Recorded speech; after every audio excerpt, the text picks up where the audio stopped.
Santé.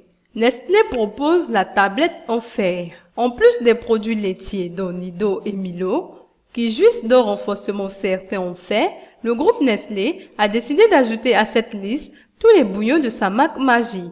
Le lancement de cet important projet a eu lieu le jeudi 16 mai dernier dans les locaux de son usine de Yopougon, zone industrielle. Au cours d'une solennelle cérémonie qui a pour cadre l'usine de la zone industrielle de Yopougon, Nestlé Côte d'Ivoire a procédé au lancement de son projet de fortification en fer des bouillons Maggi. Pour Nestlé, ce projet de fortification est d'une importance capitale car il reflète l'engagement de notre groupe à contribuer à relever certains défis nutritionnels, a fait remarquer Patricio Astlofi, directeur général de Nestlé Côte d'Ivoire, qui n'a pas manqué de souligner que la nutrition est essentielle à la vie. Selon lui, en effet, la fortification en fer des bouillons Maggi permettra de relever le défi de la malnutrition, résultat de la carence ou de l'absence de micronutriments. En Côte d'Ivoire, 69% des enfants en âge préscolaire, 55% des femmes enceintes et 47% des femmes non enceintes sont sujets à des problèmes de carence en fer, a-t-il insisté.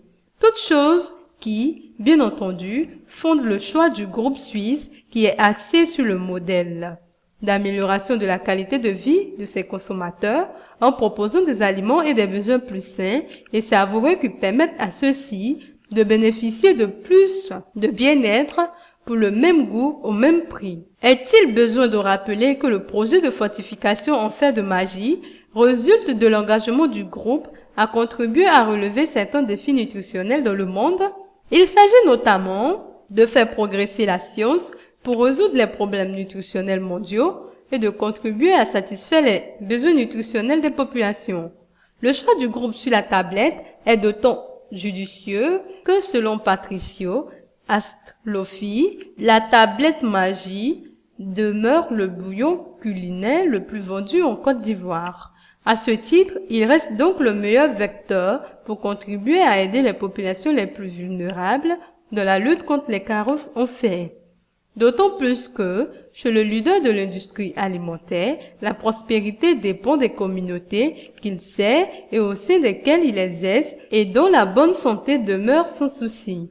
Il faut noter que cette cérémonie a vu la participation de Dr Niang Joseph, inspecteur technique au ministère de la Santé qui représentait Dr Raymond Goudou, la ministre de la Santé et de la lutte contre le sida.